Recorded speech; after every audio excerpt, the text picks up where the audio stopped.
네, 수강생 여러분, 이제 세 번째 시간이 되겠습니다. 저희들이 이제 리스크 어버전이라고 하는 그런 개념에 대해서 좀 공부를 해봤죠. 금융시장에서 이제 이렇게 일을 해오면서 이제 저도 이제 뭐 다양하게 이런저런 생각들을 해 봅니다. 또 이제 오랜 시간 또 다양한 직무로서 이제 시간을 보내왔기 때문에 또 그 와중에 또 이렇게 저렇게 또 공부도 하고 했거든요. 근데 이제 어떻게 보면은 금융시장에 이제 들어오는 많은 사람들의 생각, 내지는 이제 금융시장이라고 했었을 때에, 혹은 금융시장에서의 어떤 일들을 통해서 사람들이 기대하는 것은 뭐 돈입니다. 사실은 돈이고요. 이제 수익을 이제 내겠다라는 생각들이 많습니다. 근데 이제 그러한 그 수익의 이면에 사실은 수익은 어떻게 보면은 이제 결과 내지는 현상 같은 것이고, 원인은 사실은 따로 있는 거거든요. 근데 이제 그 문제는 그 원인이라는 것이 사실은 리스크라고 하는 그런 이름을 갖고 있다는 것이죠.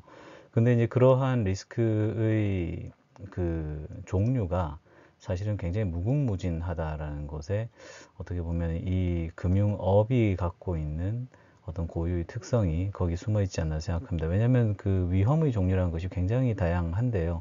저희 학교에서는 제가 이제 경제학부에서 리스크에 대한 얘기는 따로 드리진 않는데 모르겠습니다. 내년에 이제 금융투자론을 제가 이제 맡게 된다고 하면 리스크에 대한 얘기는 또 따로 좀 말씀드려야겠습니다만 상당히 많은 종류와 많은 유형의 리스크가 있습니다. 예를 들어서 뭐 흔히 생각하는 시장 리스크 같은 것들은 말 그대로 이제 장을 잘 맞춰야지만이 그 리스크를 통해서 돈으로 사실은 이제 바꿀 수가 있는 그런 유형의 리스크가 될 것이고요. 신용 리스크 같은 것들은 어떻게 보면 대출 비즈니스라든지 회사채 같은 어떤 그 부도 리스크에 대한 익스포저를 그 대가로 가지고 갑니다. 지금 이제 금리가 올라가는 이러한 모드에서 어떻게 보면 이제 그러한 리스크들이 조금 조금씩 이제 현실로 나타나는 것이죠. 그래서 트레이더들이 흔히 하는 말 중에 이제 개미처럼 먹고 코끼리처럼 싼다는 말이 있는데 벌 때는 이제 사실은 뭐 3%, 4%, 5% 이렇게 이자를 벌다가 손실을 볼 때는 뭐 50%, 60%뭐 혹은 전액 손실이 난단 말이죠.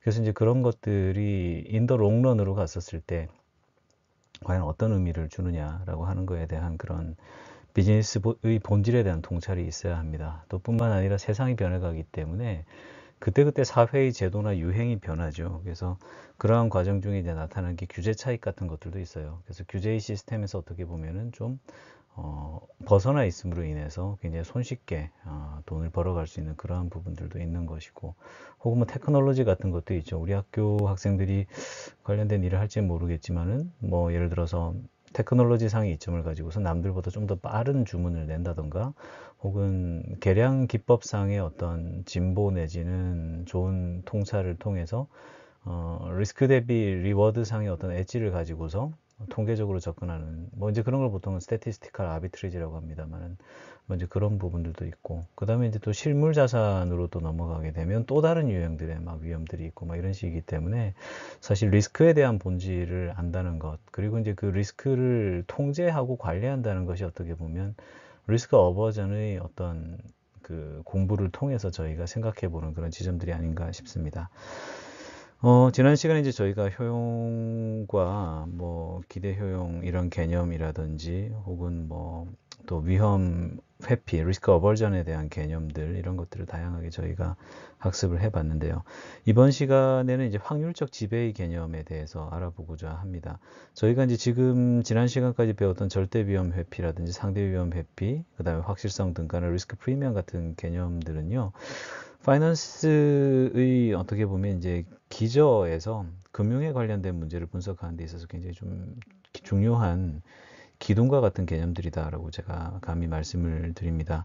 결국 이제 이러한 그 개념들에 대한 클리어한 어떤 컨셉을 갖고 있는 속에서 어떻게 보면 어떤 유형은 내가 택하고 어떤 유형의 리스크는 내가 버리고 어떤 유형의 리스크는 내가 테이크하고 뭐 이런 것들을 통해서 합리적인 의사결정을 할 수 있는 것이고, 본질적으로 불확실성을 피할 수는 없기 때문에, 그래서 이제 그러한 상황 속에서 우리가 어떠한 그 기준 내진 크라이테리어를 가지고서 어떠한 선택을 할 것인가라는 어떤 생각을 정리해 나갈 적에 리스크에 대한 개념, 그리고 리스크에 대한 태도, 즉 리스크 애티튜드, 리스크 어벌전에 대한 생각 같은 것들이 항상 필요하죠. 베르누이의 효용함수로부터 이제 저희는 사실 뭐 우리의 선택을 구성한 다양한 논리들에 대해서 선택을 이렇게 하는데 이게 과연 비합리적인 선택이냐, 아니면은 이 선택의 기저에 어떠한 그 합리성이 숨어 있는지에 대한 고민들을 계속 해왔는데, 그러한 것들을 이제 저희들이 계속 해 나가는 과정 속에서 결국은 우리가 이제 어떤 효용함수에 대해서 우리가 어떠한 형태의 효용함수를 가정한다든지, 혹은 사람들이 선택으로부터 이제 드러나는 어떤 현시선호라 그러죠. revealed preference를 통해서 어떤 그 리스크에 대한 사람들의 어벌전이라든지 어떤 유틸리티 펑션에 대한 모습을 추정은 할 수 있겠습니다만, 이런 것들을 사실 뭐 산수 계산하듯이 혹은 수학 문제 풀듯이 예쁘게 딱 떨어지는 데 있어서는 좀 다소 어려운 점이 있지 않나 이런 생각을 합니다. 그래서 이제 그런 어떤 현실적인 한계, 그리고 이제 그런 어려움들이 있다 보니까 뭐 나름의 어떤 최소한의 어떤 그 리스크 대비 리워드의 판단을 위해서 가장 직관적인 뭐 윌리엄 샤프가 했었던 샤프 비율 같은 것들은 사실 이제 수학적으로 1차 모멘트, 2차 모멘트 그것만 다 붙여 놓은 거거든요. 그래서 이제 그런 것들을 통해서 사실 이제 이야기를 하게 되는데, 이러한 그 문제의식을 조금 더 넓혀서 이제 생각해 보자는 관점에서 이제 오늘 이야기하려는 것은 스토캐스틱 도미넌스라고 하는 확률적 지배에 대한 개념을 통해서 한번 정리를 하고 넘어가고자 합니다. 이런 내용들이 사실은 좀 다소 생소하기는 한데, 생소하긴 하지만 어렵지는 않습니다. 우리 학생들이 공부하는 데 있어서 전혀 어려움이 없고요. 제가 한번 말씀을 드려볼 테니까 이번 시간 한번 듣고 한번 따라가 보시면 좋을 것 같습니다. 아마 그 예전 강의에서 코인 토스 하는 거 뭐 이런 거 게임 하면서 이제 호황, 불황, 그리고 호황이 왔을 때 얼마, 불황이 왔을 때 얼마, 이런 류의 이제 이야기들을 하면서 그 말하자면 민과 베리언스에 대한 개념을 잠깐 이야기했던 그런 생각이 나면서 이제 샤프 레이쇼 얘기도 하고 그랬던 것 같습니다. 기억이 나시겠죠? 그래서 이제 이러한 그 평균과 분산 모든 측면에서 우월한 선택이 있다. 말하자면은 리스크는 적고 보상은 많고 이런 선택지가 있다고 한다면, 평균 분산 도미넌스라고 하는 개념, 평균 분산 지배라는 개념이 성립할 것이기 때문에 그런 쪽을 선택하는 것이 훨씬 좋다라고 하는 것을 이제 보여드렸죠. 그래서 A와 B를 보게 되면 A 같은 경우는 평균도 좀 낮고요. 분산은 높고요. 뭐 이런 식이기 때문에 사실은 게임을 할 수 있다고 하면 무조건 B를 하는 게 좋습니다. 그리고 사실 호황 대 불황으로 딱 놓게 되면 호황을 봐도 불황을 봐도 B가 항상 나은 선택지이기 때문에 당연히 B를 선택하는 게 좋죠. 하지만 이런 케이스가 많지가 않습니다. 시장에는 기본적으로 차익거래라고 하는 것이 항상 있기 때문에 A와 같은 자산들은 기본적으로는 가격이 굉장히 떨어지면서 사실 B와 동등한 수준의 어떤 가격 수준대까지 사실은 조정이 될 거예요. 그래서 이런 경우가 사실 흔하게 만날 수 있는 케이스는 아니고, 이런 것들을 이제 빨리 잡아먹는 게 어떻게 보면 수익을 보는 그런 방법이죠. 한편 이제 B와 C의 문제로 가게 되면 완전 다르다는 말씀드렸어요. 평균이나 분산 모든 면에서 이제 사실 C가 높습니다. 즉 하이 리스크 하이 리턴이 가능한 그런 상황 속에 있기 때문에 얼마만큼의 리스크에 얼마만큼의 컴펜세이션을 내가 받음으로써 만족할 것이냐는 문제가 내가 남아요. 무조건 25%를 벌어야, 혹은 무조건 한 30%는 나야 되는 상황에 처해 있는 사람이 있는데, 이런 사람이 예를 들어서 B라고 하는 선택지를 가지고 간들, 예를 들어서 20%의 수익을 내면 내가 연말에 직업을 잃어요. 근데 내가 40%의 수익을 난다고 하면 내가 뭔가 살아남을 수가 있어요. 그런 상황 속에 있다고 한다면 아마도 C가 답이 되는 경우들도 있을 거예요. 아마 일부 여러분들이 이제 나중에 이제 직장을 택하게 되는 상황 속에서 그런 상황 내지 그런 선택을 강요받는 상황이 올 수도 있겠죠.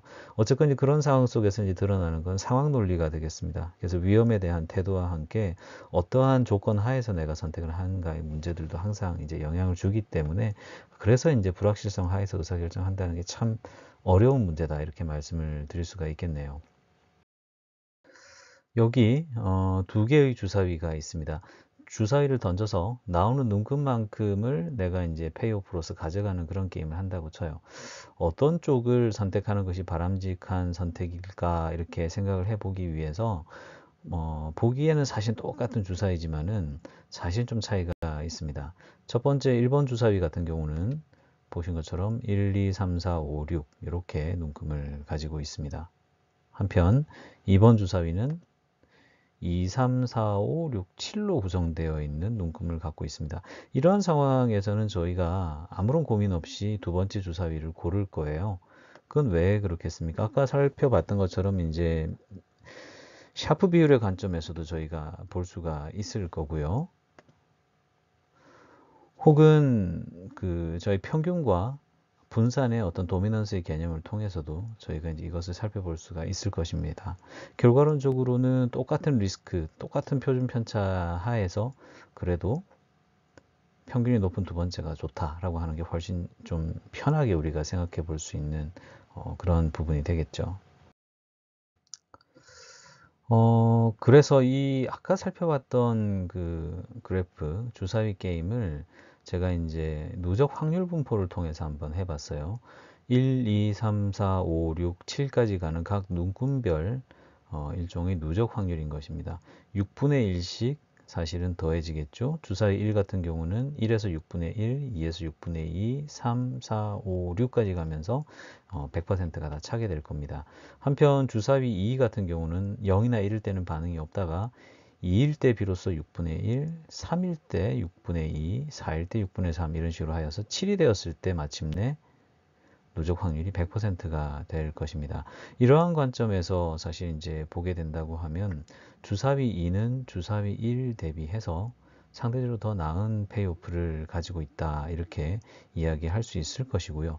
누적 확률 분포상으로 본다고 할 적에 사실은 누적 확률 분포상 주사위 1의 누적 확률 분포에서 주사위의 누적 확률 분포 값을 빼보게 되면 기본적으로는 양의 값을 기록하는 주사위 1쪽이 상대적으로 좀 떨어지는 선택지라고 하는 것을 알 수가 있습니다. 그래서 이러한 관점을 가지고서 사실은 저희가 누적 확률 분포 함수를 이용해서 무언가 더 나은 선택지를 고를 수 있는 방법은 없는가 라고 하는 그러한 문제를 이제 고민해 보기 시작하는 것이죠. 즉, 민과 베리언스를 가지고서 이야기한다고 하는 어떤 그 선택의 기준이라는 것이 말하자면 너무나 좀 확률에 대한 분포나 그 세부를 들여다보게 한다고 했었을 때 무언가 놓치게 되는 지점이 있지 않는가 하는 그런 어떤 생각 속에서 이러한 고민들을 사람들이 했던 것 같습니다. 1차 확률 지배라는 개념이 있어요. First order stochastic dominance고요. 보통 스토캐스틱이라는 말 자체가 좀 낯설 수 있는데 그냥 우리가 일상적으로 이야기하면 스토캐스틱이라는 말이 나오면 보통 그냥 랜덤을 이야기하는구나 이렇게 생각하시면 이해하기가 조금 더 쉽습니다. 혹은 확률이 결부되어 있는 무언가구나 이렇게 생각하셔도 크게 어긋나지는 않을 거예요. 보통 평균과 분산에 기반해서 어떤 그 표준적인 어떤 위험도를 정해요. 예를 들어서 뭐 리스크 대비 리워드를 그래서 이제 그렇게 뽑아낸 다음에 뭐 샤프 레이시오 같은 걸로 랭킹을 정해서 뭐 선택을 한다. 뭐 이런 류의 이제 그 방법이 참 선택하기는 쉬운데 이렇게 하기에는 좀 일반적으로 민과 베리언스를 가지고서 선택을 다 하는 데 있어서 좀 어렵지 않겠는가 하여서 이제 나름의 어떤 어, 일반적으로 쓸 수 있는 초이스나 일반적으로 쓸 수 있는 방법은 없나 이런 걸 이제 고민을 하는 어떤 흔적들을 이런 확률 지배 개념에서 볼 수 있는데요. 예컨대 이제 지금 기대 효용에 대한 가설의 관점에서 이제 이거를 본다고 하게 되면 결국은 이제 두 가지의 선택지 중에서 결국은 어느 쪽이 좀 더 도미넌트한 어떤 그런 개념을 갖느냐. 그리고 아까 이제 누적 확률 분포 사항에서 이제 보는 그런 어떤 개념들을 선택해보자라는 그런 생각을 하는 겁니다. 그래서 여러 가지 이제 어떤 그 선택지들 사이에서 말하자면 이제 어떤 트레이드 오프들이 쭉 존재할 텐데 이러한 그 트레이드 오프들과는 좀 독립적으로 뭔가 이제 좀 계산할 수 있는 방법은 없나 이제 이런 것들을 고민을 하는 것인데요. 예컨대 이제 이 1차 확률 지배라고 하는 개념에 대해서 이제 이 티어럼을 정리를 해본다면 이미 페이오프 G1과 G2가 있는 자산 1, 2가 있어요. 그리고 이제 누적 확률 분포 함수 F1과 F2X가 있어요. 그럼 앞서 이제 주사위 케이스에서 봤던 것처럼 모든 페이오프 X에 대해서 F1이 F2보다 크다. 아까 주사위 1, 2에서 봤던 것처럼 저렇게 된다. 그럼 누적 확률 분포 함수가 빨리 올라오는 녀석이 상대적으로 좀 불리한 거잖아요. 그래서 자산 2가 자산 1에 대해서 1차 확률 지배 관계를 갖는다. 이렇게 표현을 합니다. 그래서 이제 이러한 자산들의 경우에는 베르누이 효용 함수에 대해서 결과론적으로는 일종의 이제 그 상대적으로 좀 우위에 있는 모습을 저희가 당연히 볼 수가 있죠. 자산 2에 대한 페이오프는 G2에 대해서 저희들이 이제 expectation 값을 취해서 베른누이 효용 값을 들여다본다고 하게 되면 기본적으로는 결국 자산 2가 자산 1보다 낮다는 식으로 저렇게 저희들이 표현을 할 수가 있는 것입니다. 한번 이건 뭐 사고 실험 같은 것이 되겠습니다만은 두 개의 이제 별도의 갬블이 있어요. 30%, 33%, 33%, 34% 확률로 1과 6과 8이 튀어나오는 갬블이 있고요. 25%로 4, 50%로 5, 25%로 9 이렇게 나오는 갬블이 있습니다. 각각의 페이오프에 대해서 이제 아래쪽에 표로 이렇게 정리를 해 뒀습니다. 자, 이런 선택지가 나왔을 때 뭐가 좋을까요? 참 이게 어떻게 선택을 해야 될지 참 이게 애매한 이런 게임입니다. 얼핏 보면 전반적으로 좀 페이오프 수준이 높은 오른쪽이 4, 5, 9 이렇게 가니까 좋아 보이는 것 같은 느낌도 있지만 오른쪽 같은 경우는 사실은 뭐 67% 정도의 확률로 또 6과 8이 또 있는 것 같기도 하고 그래서 이게 어떤 게 더 낫나 이러면서 이제 조금 고민을 하게 되는 이제 그런 부분이 좀 있는데요. 자, 그러면 이제 이런 상황에서 우리가 어떻게 선택을 하면 좋을까요? 우리가 이제 방금 1차 확률 지배라고 하는 개념을 배웠지 않습니까? 그래서 G3이라고 하는 갬블과 G4라고 하는 갬블에 대해서요. 일종의 누적 확률 분포를 한번 그려보죠. 빨간색이 결국은 3, 그 다음에 파란색이 4가 되겠습니다. 그리고 이제 불연속 함수로서 이제 구성이 되어 있기 때문에 이제 군데군데 좀 띄엄띄엄 있습니다만 일단 엎치락 뒤치락 해버리잖아요. 그러니까 이제 이렇게 돼버린다고 하게 되면은 누적 확률 분포상은 분명히 좀 느리게 올라오는 게 좋다고는 했는데 처음에는 좀 빨간 게 올라오니까 빨간 게 안 좋나 그랬다가 나중에 또 파란 게 역전을 해버린단 말이죠. 그래서 일단은 1차 확률 지배 관계가 존재하지는 않는 그런 상황입니다. 그래서 이제 우리가 알고 있는 지식인 1차 확률 지배를 가지고선 두 선택지 사이에 선호를 고를 수는 없는 것 같아요. 앞서 말씀드린 것과 같이 1차 확률 지배가 없는 상황인데요. 그럼 이제 이런 상황에서 누적 확률이 큰 쪽이 어느 쪽인지를 한번 보면서 생각을 한번 해보면 어떨까 싶습니다. 3번 갬블에서는 0에서 1까지는 뭐가 없다가 이제 1에서 3분의 1의 확률로 1의 페이오프를 받는 경우가 이제 처음 생기게 되죠. 그러면서 이제 누적 확률이 처음 이제 올라가면서 이제 그 누적 확률의 파란색 영역이 이제 설정이 됩니다. 그리고 이제 갬블 4 같은 경우는 페이오프 4에서 25%의 확률로 또 페이오프를 받은 처음 계단식 상승이 발생했습니다. 그리고 이제 다시 갬블 4에서 결국은 50%의 확률로 또 이제 페이오프를 받을 수 있게 되니까 5 미만까지의 구간에 대해서 이제 어떻게 보면은 갬블 4가 누적 확률 분포 곡선상 좀 낮았다는 의미로서 이제 파란색을 칠해두는 그런 방법이 하나 있겠죠. 자, 그러면 이제 갬블 4에서 50%의 확률로 이제 페이오프 5를 받으면서 누적 확률 70으로 확 뛰어오릅니다. 이젠 역전이 돼버렸네요. 그래서 누적 확률 33% 수준에 머물러 있는 갬블 3보다는 이제는 더 갬블 4가 확률이 높아요. 그러다가 이제 페이오프 6에서 다시 33%짜리가 나오면서 이제 확률이 다시 한 번 더 뒤집어지게 되죠. 그러면서 이제 100% 구간을 가게 되고, 그리고 이제 7에서 다시 또 이렇게 가게 됩니다. 그래서 누적 확률 분포 상으로 볼 때 이제 일종의 엎치락 뒤치락이 존재하기 때문에 이런 그 상황 속에서는 first order stochastic dominance가 나오기 어렵다는 건 내가 알 수 있을 것 같고, 다만 이제 영역으로 표시를 해본다고 하게 되면은 어떤 경우에는 어떤 갬블이 또 다른 경우에는 또 다른 갬블이 나온 그런 구간들이 사실 이제 구간별로 엇갈리면서 존재하는구나라는 정도의 감각을 저희가 가질 수가 있는 것 같아요. 그리고 이제 거의 다 왔습니다. 마지막으로 이제 34%의 확률로 이제 사실은 갬블 3에서 뭐 도착을 하게 되고요. 그 다음에 25%의 확률로 또 8회 페이오프를 받고 하는 식으로 이제 다 가게 되는데, 누적 확률이 이렇게 쭉 올라가다 보니까 이제 모든 경우에서는 다 나왔습니다. 제가 아마 앞서 누적 확률 100이라 말씀드렸는데 그게 아니라 이제 지금 막 100이 됐죠. 어쨌건.